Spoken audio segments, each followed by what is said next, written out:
नमस्कार, हिमाचल खबरनामा में आपका स्वागत है। मैं हूं कैलाश वर्मा। सबसे पहले नजर डालते हैं कुछ खास सुर्खियों पर।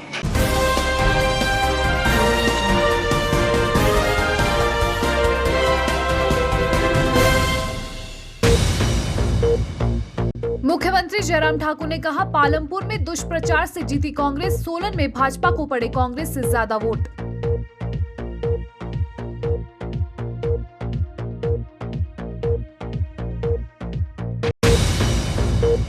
प्रदेश के 4 नगर निगमों के चुनावी नतीजे सामने आने के बाद कांग्रेस ने मनाया जीत का जश्न।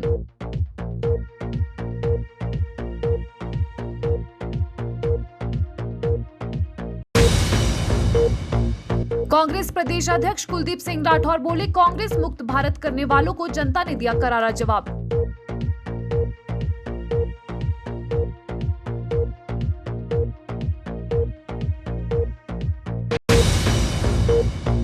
कोविड पर कैबिनेट में लग सकती है नई बंदिशें, मुख्यमंत्री जयराम ठाकुर ने दिए संकेत।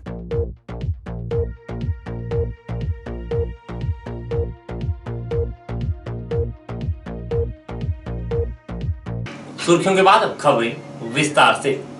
प्रदेश की 4 नगर निगमों के चुनावी परिणाम सामने आने के बाद मुख्यमंत्री जयराम ठाकुर ने कहा कि नगर निगम पालमपुर में भाजपा का प्रदर्शन संतोषजनक नहीं रहा है। उन्होंने कहा कि पालमपुर में कांग्रेस दुष्प्रचार से चुनाव जीती है, जबकि सोलन में भाजपा को कांग्रेस से ज्यादा वोट पड़े हैं। प्रदेश सचिवालय में आयोजित पत्रकार वार्ता के दौरान मुख्यमंत्री ने कहा कि नगर निगम मंडी में भाजपा ने अपना परचम लहराया है। उन्होंने कहा कि धर्मशाला में भी कांग्रेस को हराकर भाजपा नगर निगम का गठन करने जा रही है। यहाँ निर्दलीय का साथ मिल रहा है। ऐसे में नगर निगम के चुनावी नतीजों से कांग्रेस जिस तरह से उत्साहित है वह सही नहीं है। मुख्यमंत्री ने दावा किया कि आने वाले विधानसभा और लोकसभा उपचुनाव में भाजपा जीत हासिल करेगी।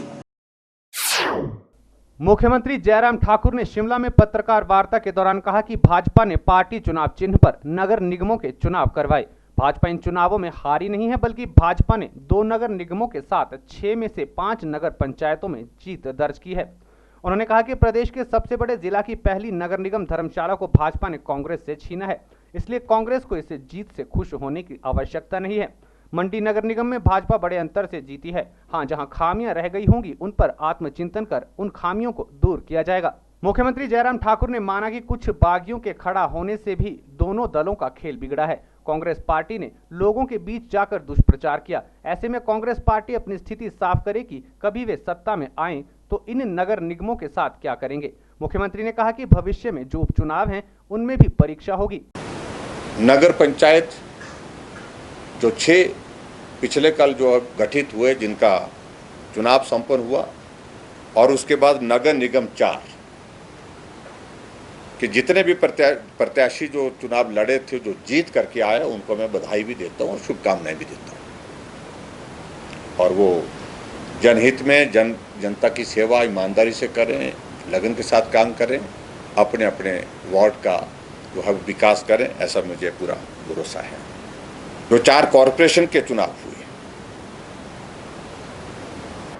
उन 4 कॉरपोरेशन में धर्मशाला में कांग्रेस पार्टी थी, वहां भारतीय जनता पार्टी को बहुमत मिला है।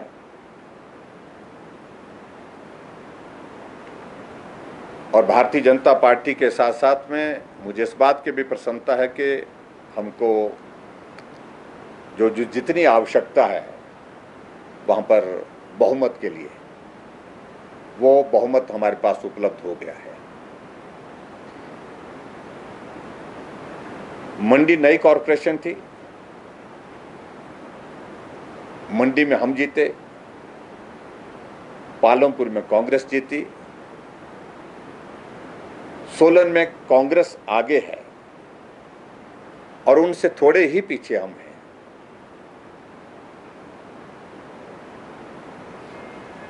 एक जो इंडिपेंडेंट वहां पर जीते हैं, वो भी हमारी पार्टी में हमारे साथ सहयोग देने के लिए उपलब्ध भी है और तैयार भी है। मुख्यमंत्री जयराम ठाकुर ने कैबिनेट की बैठक में कोरोना पर और बंदिशें लगाने के भी संकेत दिए हैं। उम्मीद करता हूं कि आने वाले समय में जो वैक्सीन का हमारा अभियान चल रहा है, तो वैक्सीन के अभियान में भी हम बहुत बेहतर ढंग से अभी प्रदेश में काम कर रहे हैं। और उम्मीद करता हूँ कि भी आने वाले समय में कोविड खत्म होगा। कुछ एक रिस्ट्रिक्शंस हमने लगाई हैं। आज प्रधानमंत्री जी की वीडियो कॉन्फ्रेंस होने के बाद कल कैबिनेट है, कैबिनेट में फिर से हम विचार करके आगामी कुछ अगर और ज़्यादा सख्ती करने की जरूरत पड़ेगी तो लेंगे। प्रधानमंत्री नरेंद्र मोदी ने हिंद की चादर श्री गुरु तेग बहादुर जी के 400वें प्रकाश पर्व के आयोजन के लिए वीडियो कॉन्फ्रेंसिंग के माध्यम से आयोजित उच्च स्तरीय बैठक की अध्यक्षता की, जिसमें मुख्यमंत्री जयराम ठाकुर ने शिमला से भाग लिया। प्रधानमंत्री मोदी ने कहा कि सरकार इस यादगार अवसर को शानदार तरीके से मनाने के लिए प्रतिबद्ध है। इस दौरान रक्षा मंत्री राजनाथ सिंह, गृह मंत्री अमित शाह और अन्य नेताओं ने भी बैठक में हिस्सा लिया। हिमाचल प्रदेश के सोलन और पालमपुर नगर निगम में जीत पर कांग्रेस में जश्न का माहौल है। राजधानी में शिमला शहरी कांग्रेस ने पार्टी कार्यालय राजीव भवन के बाहर जश्न मनाया। कांग्रेस अध्यक्ष कुलदीप सिंह राठौर को फूल मालाएं पहनाकर ढोल नगाड़ों के साथ उनका जोरदार स्वागत किया गया। इस दौरान कुलदीप सिंह राठौर ने कहा कि प्रदेश सरकार द्वारा नगर निगम के चुनाव में सरकारी मशीनरी का दुरुपयोग करने के बावजूद भी कांग्रेस की जीत सरकार के खिलाफ जनता के आक्रोश को दर्शाती है। उन्होंने कहा कि इन चुनाव में जिन कार्यकर्ताओं ने पार्टी प्रत्याशियों के खिलाफ कार्य किया है उन पर कड़ी कार्रवाई की जाएगी। नगर निगम चुनावों में कांग्रेस को सोलन व पालमपुर से मिली जीत पर खुशी व्यक्त करते हुए कांग्रेस प्रदेशाध्यक्ष कुलदीप सिंह राठौर ने कहा कि कांग्रेस प्रत्याशियों की इस जीत ने भाजपा के अहंकार को तोड़ दिया है।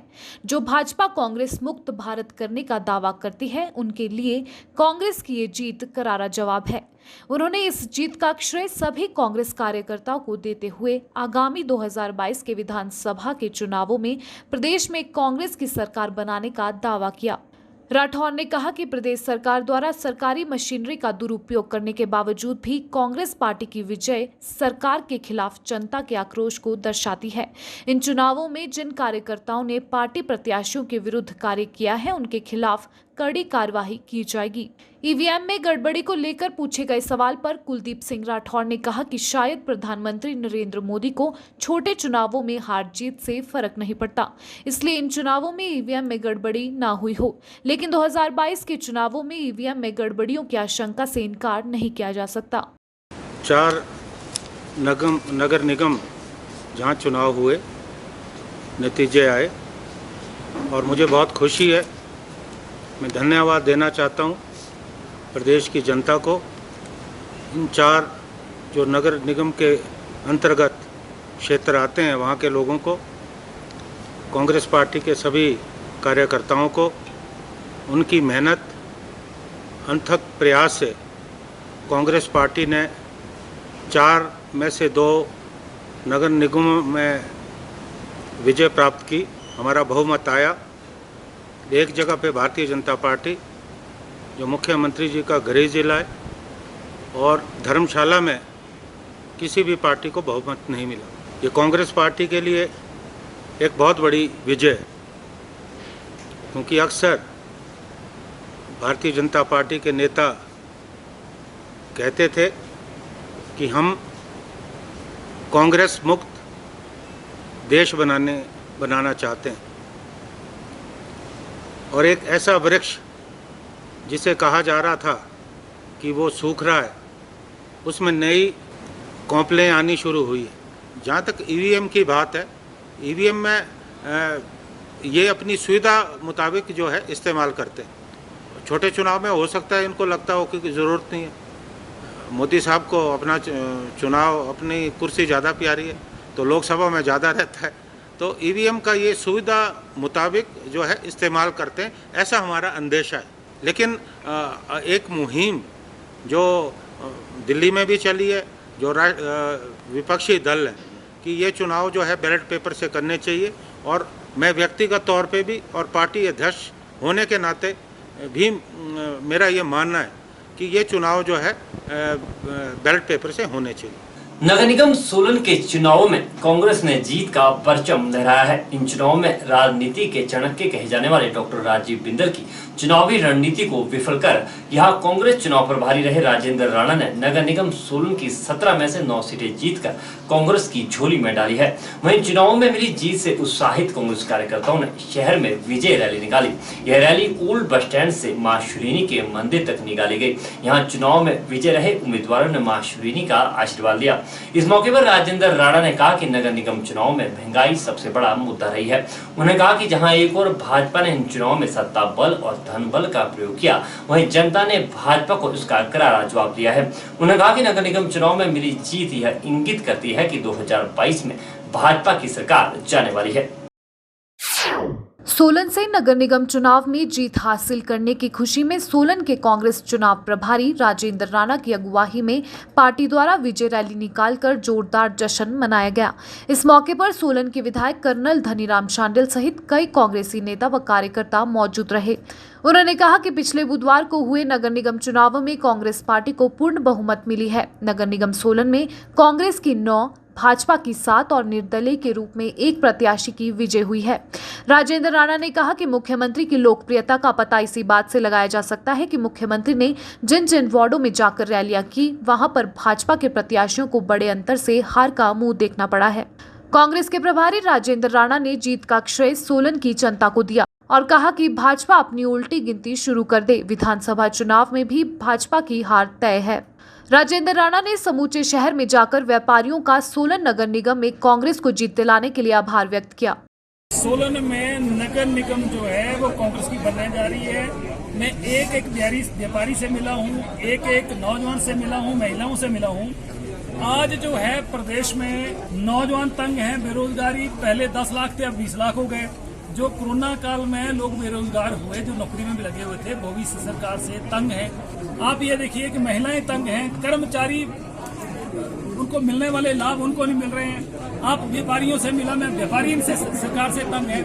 इसलिए कोई ऐसा तबका नहीं है जो इस सरकार से परेशान ना हो कि जिस तरीके से इस चुनाव में भारतीय जनता पार्टी ने सत्ता बल का और धन बल का प्रयोग किया, मुझे लग रहा है उसके बाद भी इन लोगों ने जो है वो करारा जवाब दिया है और आने वाले समय जो 2022 है उसके लिए साफ साफ संकेत दिया है कि हिमाचल प्रदेश में भारतीय जनता पार्टी की सरकार जो है 2022 में जाने वाली है। तो जो कमिटमेंट्स हमने चुनावों में करी हैं उनको हम सशक्त जो है उनको पूरा करेंगे। लोगों को, सोलन के लोगों से जो वायदे हुए उनको पूरा करेंगे और बेहतरीन सेवाएं जो है नगर निगम के माध्यम से करेंगे। प्रदेश सरकार में उद्योग, परिवहन व श्रम एवं रोजगार मंत्री विक्रम सिंह ठाकुर ने खंड विकास अधिकारी कार्यालय प्रागपुर में पंचायती राज संस्थाओं के चुने हुए प्रतिनिधियों के साथ बैठक की।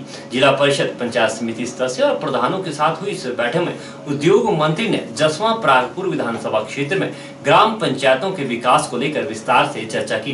पंचायती राज संस्थाओं से आए प्रतिनिधियों द्वारा विस्तार से ग्राम पंचायतों में आ रही समस्याओं पर प्रकाश डाला गया, जिस पर उद्योग मंत्री ने अधिकारियों के साथ प्रत्येक समस्या के निवारण के लिए विचार विमर्श कर समाधान निकाला। उद्योग, परिवहन एवं रोजगार मंत्री विक्रम सिंह ठाकुर ने सभी नवनिर्वाचित प्रतिनिधियों को बधाई और शुभकामनाएं देते हुए उनसे भविष्य की कार्य योजनाओं पर चर्चा की। उन्होंने कहा कि आप लोग जनता के सबसे करीब होते हैं, इसलिए आम जनमानस को लाभ दिलाने में पंचायती राज संस्थाओं के प्रतिनिधि सबसे महत्वपूर्ण भूमिका निभा सकते हैं। उन्होंने कहा कि पिछले वर्ष प्रागपुर विकास खंड में लगभग 25 करोड़ रुपए के कार्य किए गए थे, जो कि पूरे जिले में सबसे अधिक था। उन्होंने कहा कि इस वर्ष भी बड़ी बड़ी परियोजनाएं और लोक हित के काम ग्राम पंचायतें करवाने का संकल्प करें, जिसके लिए वह पंचायतों का हर प्रकार से सहयोग करेंगे। उद्योग मंत्री ने कहा कि पंचायतें प्रत्येक वार्ड में कम से कम 2 काम चलाए रखें और कन्वर्जेंस पर ध्यान दें। उन्होंने कहा कि कन्वर्जेंस पर सभी कार्य करने का प्रयास करें, जिससे किसी भी प्रकार की फंड की कमी पंचायतों को ना हो।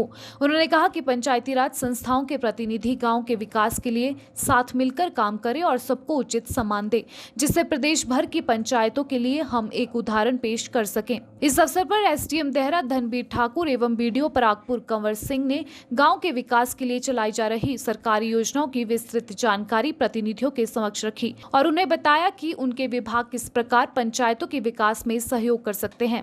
उद्योग मंत्री ने कोरोना से बचाव के लिए सभी प्रतिनिधियों को गांव में जन जागरण करने को कहा। उन्होंने कहा कि इस बार पुनः हम जनता से सहयोग से कोरोना से जंग जीतेंगे, बशर्ते लोग फेस मास्क लगाकर रखें और शारीरिक दूरी का पूर्ण ध्यान रखें। उद्योग मंत्री ने बैठक में आए प्रतिनिधियों को फेस मास्क और सैनिटाइजर भी वितरित किए। हिमाचल प्रदेश में 4 नगर निगमों में हुए चुनाव में कांग्रेस ने सोलन और पालमपुर में जीत हासिल की है। जीत की खुशी में उत्साहित कांग्रेस कार्यकर्ताओं ने हमीरपुर गांधी चौक पर जिला कांग्रेस कमेटी के अध्यक्ष राजेंद्र जार की अगुवाई में जीत का जश्न मनाया और मिठाइयां बांटी। इस अवसर पर पूर्व विधायक कुलदीप पठानिया, ब्लॉक अध्यक्ष सुरेश पटियाल, युवा कांग्रेस अध्यक्ष अश्विनी कुमार विशेष रूप से मौजूद रहे। हमीरपुर में पूर्व महिला कांग्रेस राष्ट्रीय अध्यक्ष एवं प्रदेश कांग्रेस वरिष्ठ उपाध्यक्ष अनीता वर्मा ने नगर निगम चुनावों में जीत पर खुशी जाहिर की। अनीता वर्मा ने नगर निगम चुनावों में मिली जीत पर कार्यकर्ताओं को बधाई देते हुए कहा कि लोग भी चाहते हैं कि प्रदेश में अब कांग्रेस की सरकार बने, जिसका उदाहरण लोगों ने नगर निगम चुनावों में दे दिया है। अनीता वर्मा ने जीते हुए प्रत्याशियों को बधाई देते हुए कहा कि प्रत्याशियों के साथ साथ कार्यकर्ता भी बधाई के पात्र हैं। उन्होंने कहा कि धर्मशाला में थोड़ी गुटबाजी के चलते जीत दर्ज नहीं हो सकी है। उन्होंने कहा कि अगली बार कांग्रेस की सरकार बनेगी, यह नगर निगम चुनावों से पता चल रहा है। जो जीत हुई है पालमपुर में और सोलन में भी, और उसके साथ थोड़ी हमारी कुछ कमजोरियों के कारण धर्मशाला में नहीं हो सकी, मैं यही कहना चाहूँगी कि लोगों का जो मन है अब बदल चुका है। वो चाहते हैं कि एक अच्छा दल आए जो अच्छी राजनीति करे और इस हिमाचल प्रदेश को और ऊंचा उठाए। और ये पार्टी सिर्फ कांग्रेस पार्टी है, और ये जो इस बार सिंबल पे जो इलेक्शन हुआ है वो दर्शाता है कि लोग कांग्रेस के साथ हैं, कांग्रेस को लाना चाहते हैं। और खास करके आपके पालमपुर में जहाँ पर कोई गुटबाजी नहीं थी, कोई किसी किस्म का मतभेद नहीं था, वहाँ पर तो आपको बहुत ही बहुमत से जो कांग्रेस के प्रत्याशी हैं वो जीते हैं। वो उन सबको तो मैं मुबारकबाद दूंगी, लेकिन मैं वहाँ के जो एमएलए हैं उनको भी मुबारकबाद देना चाहूँगी। सोलन में भी वही बात हुई। धर्मशाला में थोड़ी हमारी ही गुटबाजी की वजह से कमी रह गई है। इससे साबित होता है कि अगली बार कांग्रेस की ही सरकार बनेगी।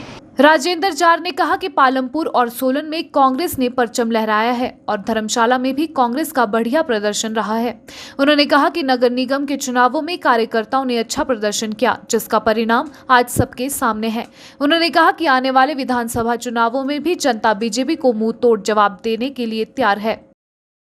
आइंदा जो इलेक्शन आने वाले हैं उसके लिए एक तरह से ये सेमीफाइनल साबित हुआ है चुनाव, जिसमें कांग्रेस पार्टी एक बड़ी पार्टी उभर कर आई है। सोलन में उसने पूरी अक्सरियत से अपनी नगर निगम की इकाई बनाई है। लोगों की अपेक्षाएं कांग्रेस पार्टी के ऊपर टिकी हैं, और जिस ढंग से भारतीय जनता पार्टी ने महंगाई, बेरोजगारी और कई मुद्दों से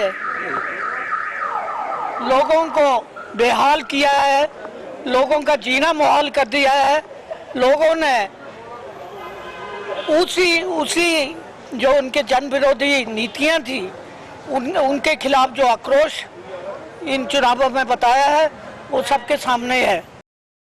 वहीं पूर्व विधायक कुलदीप पठानिया ने कहा कि भाजपा सरकार का पूरा दबाव होने के बावजूद भी कांग्रेस ने जीत दर्ज की है और लोगों ने भी कांग्रेस पर विश्वास जताया है। उन्होंने कहा कि कांग्रेस ने एकजुटता से चुनाव लड़ा है। उन्होंने कहा कि आने वाला कल कांग्रेस पार्टी का है। उन्होंने कहा कि भाजपा सरकार केवल मात्र झूठ पर काम कर रही है, जिसका जवाब जनता ने नगर निगम चुनावों में दिया है। सरकार का पूरा दबाव होने के बावजूद प्रदेश के वोटरों ने और कांग्रेस पार्टी के बीच में अपना विश्वास जाहिर किया है, और कांग्रेस पार्टी ने पूरी ताकत के साथ जो है वो एकजुट होकर इस चुनाव को लड़ा है। और उसका जो है वो हमारी लीडरशिप को, इसका राहुल गांधी जी को, सोनिया गांधी जी का जो लड़ाई चली हुई है देश में, अकेला वो लड़ाई लड़ रहा है, उस लड़ाई को भी उन्होंने मोहर लगाई है कि आने वाला काल जो है वो कांग्रेस पार्टी का है।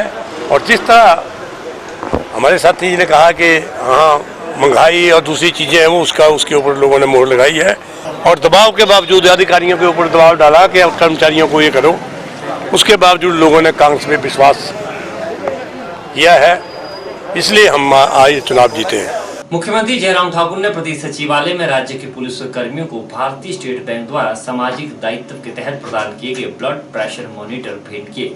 इस अवसर पर मुख्यमंत्री ने भारतीय स्टेट बैंक प्रबंधन द्वारा किए गए संदेह कार्य की सराहना की और कहा कि इससे पुलिस कर्मियों को अपने रक्तचाप की निगरानी करने में मदद मिलेगी। उन्होंने कहा कि पुलिस बल को अलग अलग तरह के वातावरण और विषम परिस्थितियों में भी काम करना होता है, इसलिए यह महत्वपूर्ण है कि वह अपना यथोचित शारीरिक और मानसिक स्वास्थ्य सुनिश्चित करें।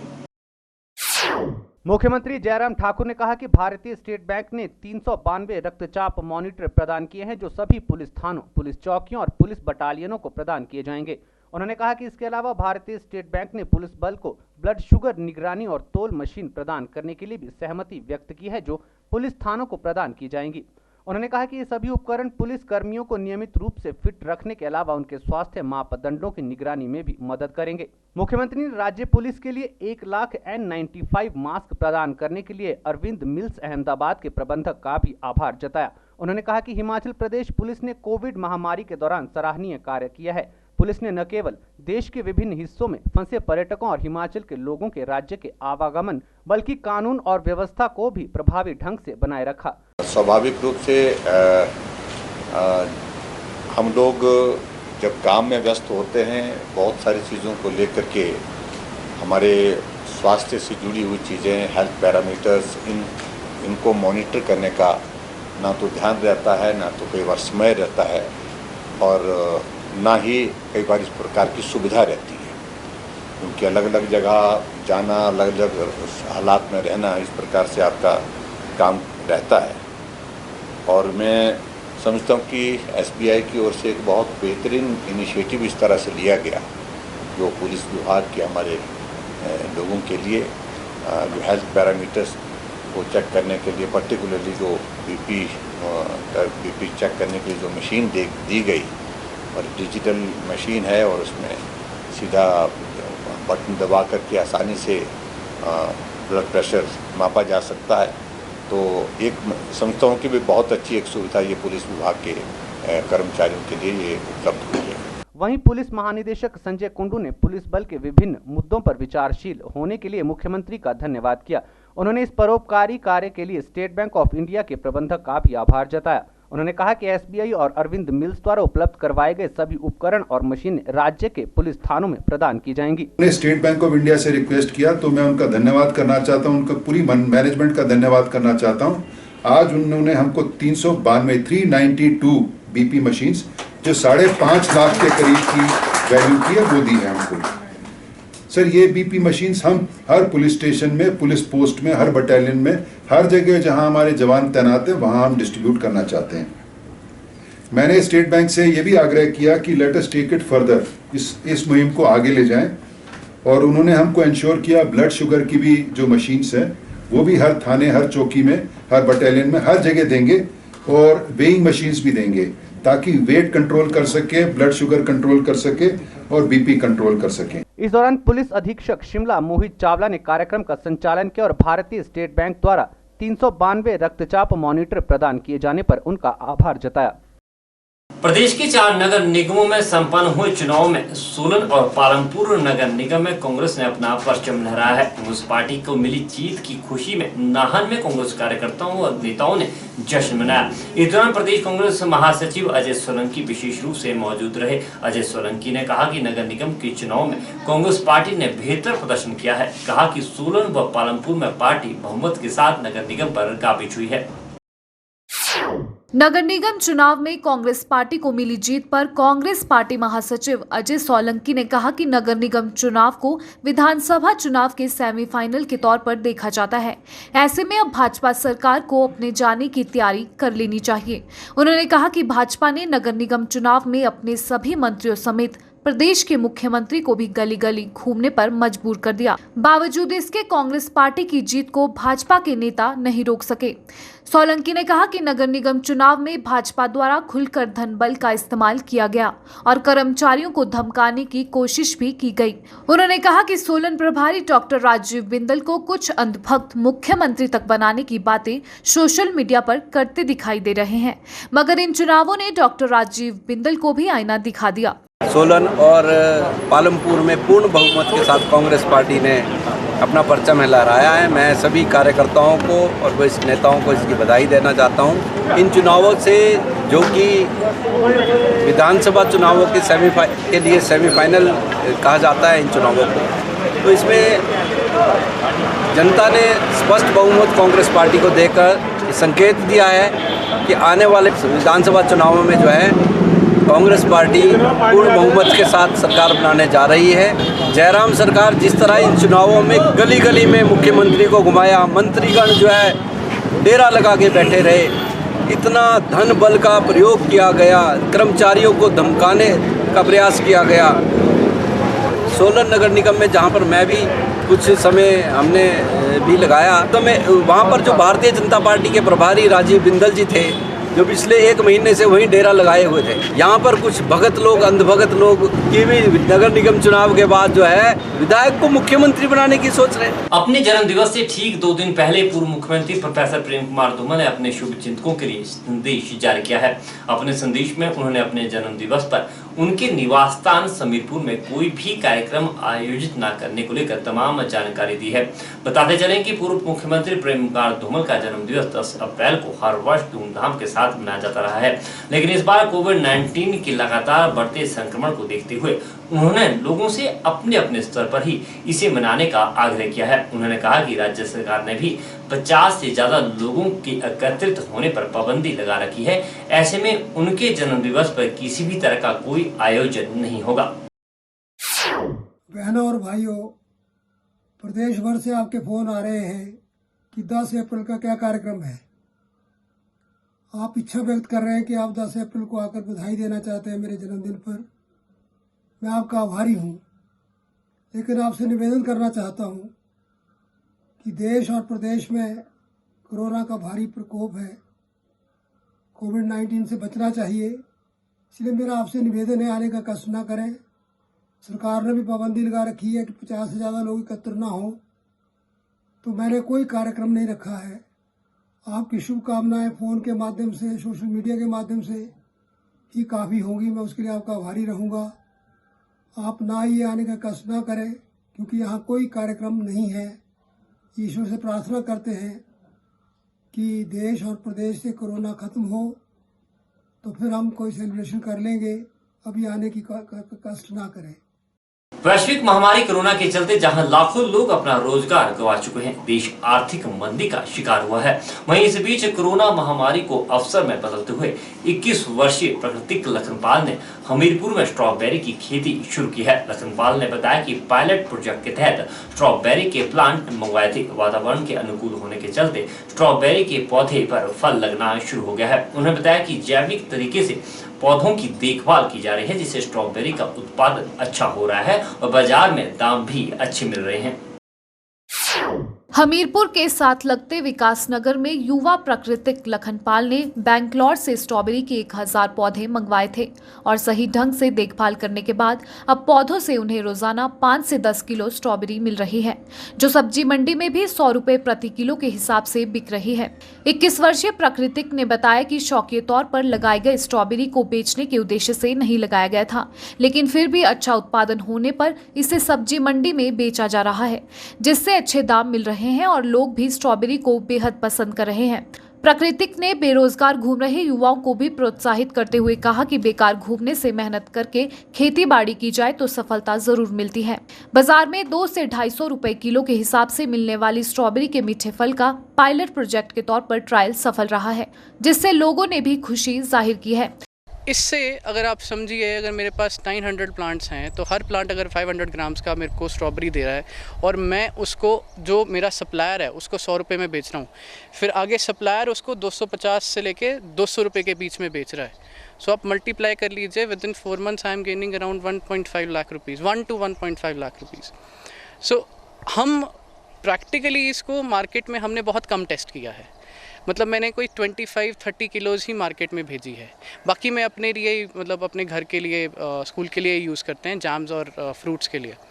सो हमारा कोई बहुत ज़्यादा सेल्स पर्पस नहीं था, but yes I have seen personally कि अगर आप इसको 1 एकड़ 2 एकड़ में करो तो ये बहुत प्रॉफिटेबल बिजनेस है than the normal cash crops that you are doing. Strawberries, exotic fruits में अगर हम बात करें मलबरी, ब्लूबेरीज, जो बड़े बड़े लोग ख़रीदते हैं और जिनका थोड़े से क्वांटिटी में ज़्यादा आपको पैसे पे करने पड़ते हैं।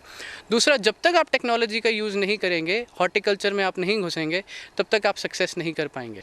सर मैंने मतलब इसका अच्छा सीज़न जो होता है, मेरे को बाद में मैंने मन बनाया था स्ट्रॉबेरी प्लांट्स लेने का। सितंबर में स्टार्ट हो जाते हैं। सितंबर में आपको बाहर से आप जहाँ मर्जी से लेना चाहो, महाबलेश्वर से ले लो, राइज एंड शाइन कंपनी है, बहुत सारी कंपनीज़ हैं। सोलन से लेना है, सोलन से ले लीजिए, यूनिवर्सिटी से लेना है, वो अपना मन बनाना पड़ता है कि आपको कहाँ से लेना है। 1000 प्लांट्स मैंने लिए थे, 900 उसमें से सर्वाइव हो गए हैं। कुछ सूख भी जाते हैं, वो आपको लेके चलना चाहिए कि मर जाएंगे। और उसमें से भी अगर मैं कहूँ तो अराउंड 600 प्लांट्स मेरे पास बहुत अच्छी फ्रूटिंग दे रहे हैं। स्थानीय निवासी मदन लाल ने बताया कि स्ट्रॉबेरी बाहर से ही हिमाचल आती है, लेकिन प्राकृतिक ने स्ट्रॉबेरी की खेती कर एक अच्छा प्रयास किया है। अरे प्रकृति जी हैं, इन्होंने जो है पूना से मंगवाई थी। तो हम पहले जो हम देखते थे दुकानों के ऊपर जो है पैक होकर आती थी, बोले बाहर से आती है। फिर हमने पौधे मंगवाए तो एक बार जो है हमने इसको लगाया तो लगभग हमारे पूरे के पूरे पौधे जो है वो लग गए और अच्छी इसमें लग रहे हैं। बड़ा है फ्रूट भी उसका और अच्छा फ्रूट लग रहा है।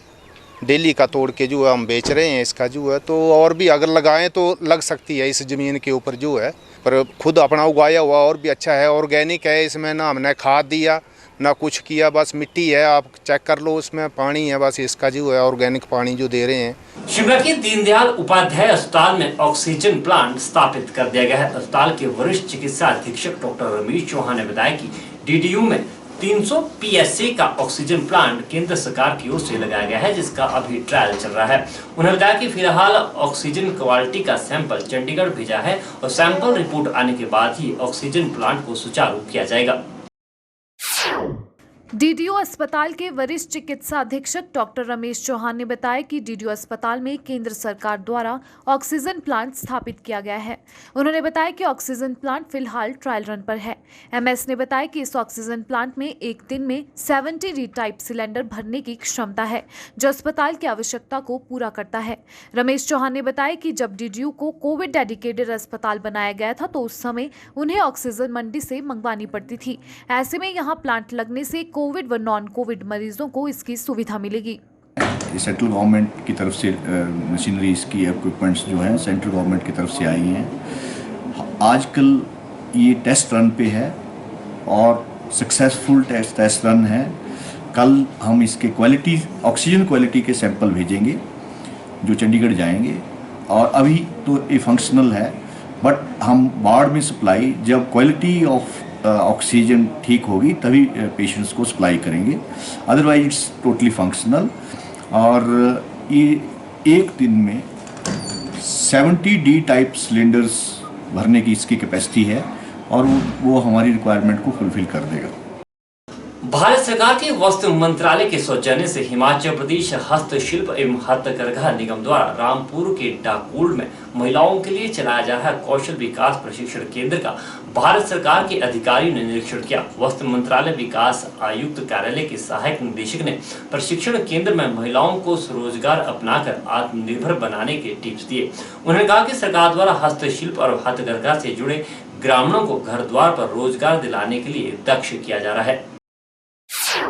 शिमला जिला के रामपुर के समीप डाकोल्ड में भारत सरकार के वस्त्र मंत्रालय विकास आयुक्त कार्यालय की ओर से हिमाचल प्रदेश हस्तशिल्प एवं हथकरघा निगम द्वारा चलाए जा रहे प्रशिक्षण केंद्र का केंद्र सरकार के अधिकारियों ने निरीक्षण किया।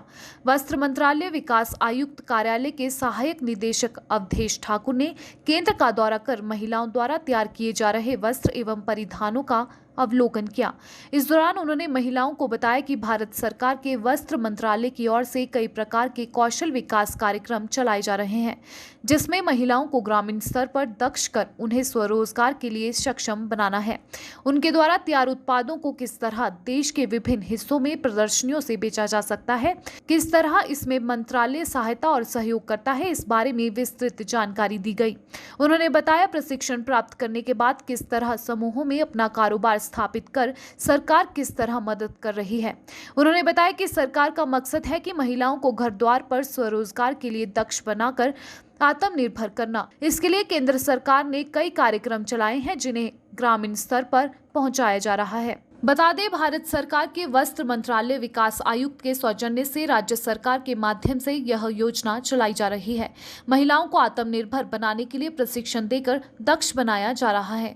उन्होंने कहा कि हस्तशिल्प और हथकरघा को कैसे बढ़ावा दिया जाए, इस दिशा में यह कदम उठाया गया है। जो महिलाएं काम करना चाहती हैं, उन्हें प्रशिक्षण देकर दक्ष करना है ताकि वह स्वरोजगार अपनाकर आत्मनिर्भर बने। सरकार वस्त्र मंत्रालय विकास आयुक्त हस्तशिल्प कार्यालय नई दिल्ली की तरफ से हिमाचल प्रदेश हस्तशिल्प हथकरघा विकास निगम लिमिटेड के माध्यम से ये भारत सरकार की योजना हैंडीक्राफ्ट टेक्निकल ट्रेनिंग प्रोग्राम 2 महीने का 2 प्रोजेक्ट शॉल मेकिंग में, शॉल क्राफ्ट में और कैप और जैकेट्स बनाने के लिए प्रशिक्षण 2 महीने का महिलाओं को दिया गया। इसका ऑब्जेक्टिव ये है कि ये आत्मनिर्भर भारत योजना के अंतर्गत कि महिलाओं को स्वरोजगार खुद से कैसे करें, यानी कि अगर वो स्किल नहीं है तो सरकार ट्रेनिंग के माध्यम से स्किल उनका कार्यकुशलता बढ़ाने के लिए ये ट्रेनिंग प्रोग्राम चलाया जा रहा है। इसके बाद प्रशिक्षण लेने के बाद महिलाएं खुद से अपना काम कर सकती हैं और बाद में अन्य योजना का भी फायदा जो भारत सरकार का है वो अब फायदा उठा सकती है। नगर परिषद रामपुर की पार्षद कांता ने बताया कि वह सरकार का धन्यवाद करती है कि उनके वार्ड में महिलाओं को स्वरोजगार एवं आत्मनिर्भर बनाने के लिए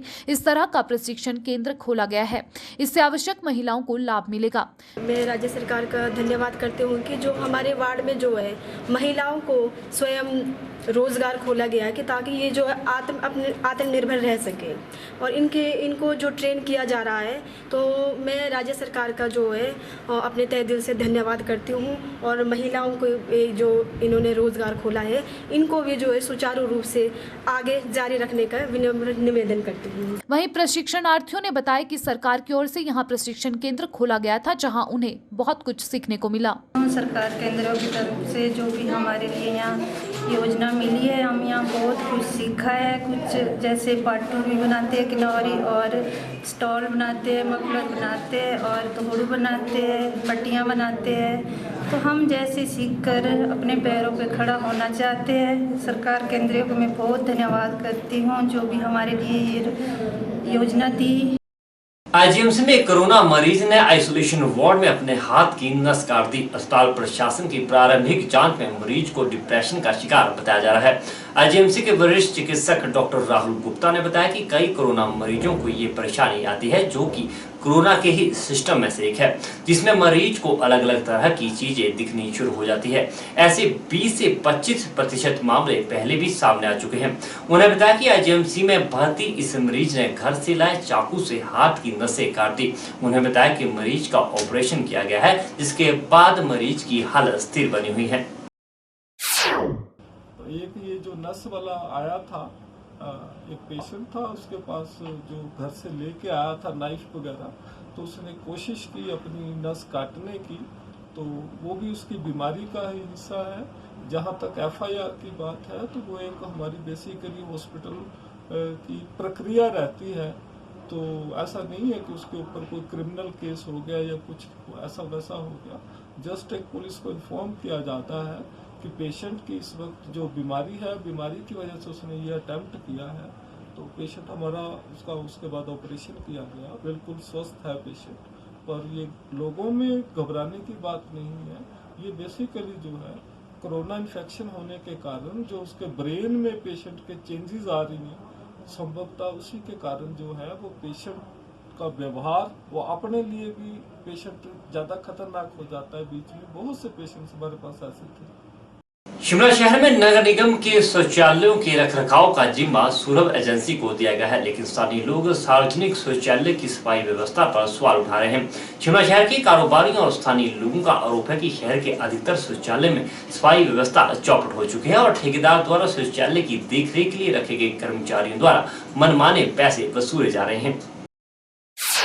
शिमला में नगर निगम के 100 से अधिक शौचालय हैं, लेकिन करीब 30 शौचालय ऐसे हैं जो शहर में हैं और सेवा शुल्क लिया जाता है। लेकिन शहर में लोगों का आरोप है कि कई शौचालयों में लोगों से मनमर्जी से सेवा शुल्क वसूला जाता है, जबकि निगम ने सेवा शुल्क 5 रुपए निर्धारित किया है। इसके अलावा महिलाओं से भी यूरिनल का शुल्क लिया जाता है, जो सही नहीं है। वहीं लोगों ने शौचालय की सफाई व्यवस्था को लेकर भी सवाल उठाए हैं और मांग की है कि इस पर ध्यान देने की आवश्यकता है। जबकि निगम आयुक्त ने बताया कि यदि इस तरह की शिकायत आती है तो कार्रवाई की जाएगी। नगर निगम में जो पब्लिक टॉयलेट्स हैं उनकी स्वच्छता के लिए हमने ये काम आउटसोर्स किया है सुलभ एजेंसी को, और वो ही इनकी मेंटेनेंस को देख रहे हैं। और कुछ टॉयलेट्स इसमें चार्जेबल हैं और मैक्सिमम टॉयलेट्स हमारे चार्जेबल नहीं हैं। तो 116 130 में से तकरीबन 30 के आसपास टॉयलेट्स ही ऐसे हैं जहाँ पे चार्जेस हम लेते हैं, और वो मेन शहर में है। उसके अंदर हमने जो रेट्स फिक्स किए हुए हैं वो यूरिनल तो फ्री है और टॉयलेट के 5 रुपीज़ हैं। तो हमारे पास ऐसी कोई कंप्लेंट आई नहीं कि कहीं ओवर चार्जिंग है, और अगर कहीं ओवर चार्जिंग की ऐसी कंप्लेंट आएंगी तो हम सुलभ के अगेंस्ट एक्शन लेंगे। और उसके अंदर हमने ये स्पेसिफिकली एक प्रोविज़न भी डाला है जो उनके साथ हमारा MOU हुआ था कि अगर कहीं ओवर चार्जिंग की कंप्लेंट आएगी तो हम उनके अगेंस्ट एक्शन लेंगे। Doctor Yashwant Singh Parmar medical college एवं अस्पताल नाहन को सरकार ने 28 नई स्टाफ नर्स उपलब्ध करवाई है। हालांकि अब भी मेडिकल कॉलेज को करीब 88 स्टाफ नर्स की जरूरत है। मेडिकल कॉलेज के प्रिंसिपल डॉक्टर NK महेंद्रू ने बताया कि सरकार की तरफ से मेडिकल कॉलेज को 28 नई नर्स स्टाफ मिली है। कोविड-19 की वजह से कुछ स्टाफ नर्सेज कोविड वार्ड में तैनात की गई थी, लेकिन अब सरकार ने 28 नई स्टाफ नर्स अलग से दी है। उन्होंने बताया कि स्टाफ नर्सों की कमी की वजह से कुछ वार्ड को क्लब कर दिया गया था। अब नई स्टाफ नर्सों की नियुक्ति होने से प्रबंधन पूरी कोशिश करेगा कि जो वार्ड क्लब किए गए थे वह अलग से चलाए जाएं। हमें सरकार ने 28 स्टाफ नर्सेज दी हैं। कोविड की वजह से हमने स्टाफ नर्सेज कुछ कोविड वार्ड में लगाई थी, और अब सरकार ने उनके लिए हमें अलग से नर्सेज दी हैं। तो अब स्टाफ नर्सेज की कमी की वजह से हमने कुछ वार्ड्स को क्लब कर दिया था, मतलब सेपरेट वार्ड्स नहीं चल रहे थे due to the shortage of nurses. अब इनके आने से हम पूरी कोशिश करेंगे कि वार्ड्स सेपरेट हो जाएं। देखो मेरे पास शॉर्टेज थी 116 की शॉर्टेज थी, उसमें से 28 आ गई हैं, तो अभी भी काफ़ी कम है। अभी हम सरकार से और डिमांड कर रहे हैं, क्योंकि सुनने में आ रहा है कि अभी 300 के करीब और नर्सेज की अपॉइंटमेंट हो रही है। तो हम सरकार से आग्रह करेंगे कि कम से कम हमें 50 नर्सेज और दे दी जाए।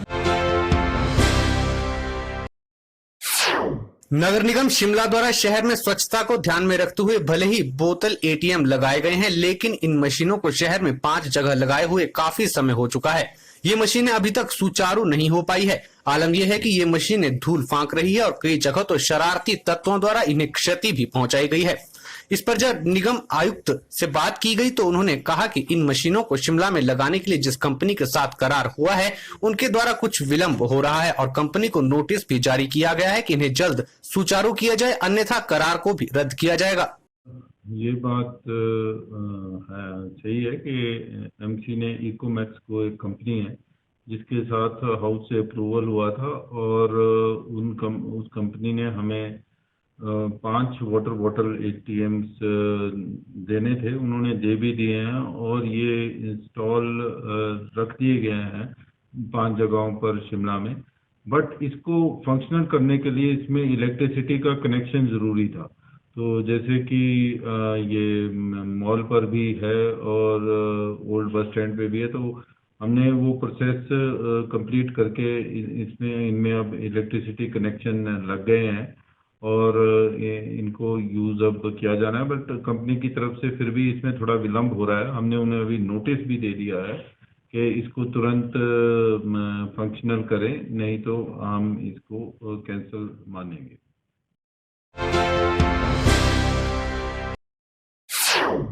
न्यू पेंशन कर्मचारी संघ का एक प्रतिनिधिमंडल राजभवन में राज्यपाल बंडारू दत्तात्रेय से मिला और मांग की है कि सरकारी क्षेत्र में कार्य कर रहे कर्मचारियों को सेवा के दौरान मृत्यु या अक्षमता होने की स्थिति में पेंशन का प्रावधान किया जाए।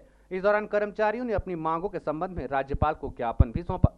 न्यू पेंशन स्कीम कर्मचारी महासंघ के महासचिव भरत शर्मा ने कहा कि जिन कर्मचारियों की मृत्यु 2003 के बाद हुई है उनके आश्रितों को पेंशन का प्रावधान नहीं किया गया है। इसके अलावा हादसे में अक्षम होने वाले कर्मचारियों के लिए भी सरकार की ओर से पेंशन की कोई भी व्यवस्था नहीं है। उन्होंने कहा कि सरकार एक देश एक विधान का नारा देकर सत्ता में आई थी, लेकिन आज तक कर्मचारियों के हितों के लिए कोई भी कदम नहीं उठाए गए।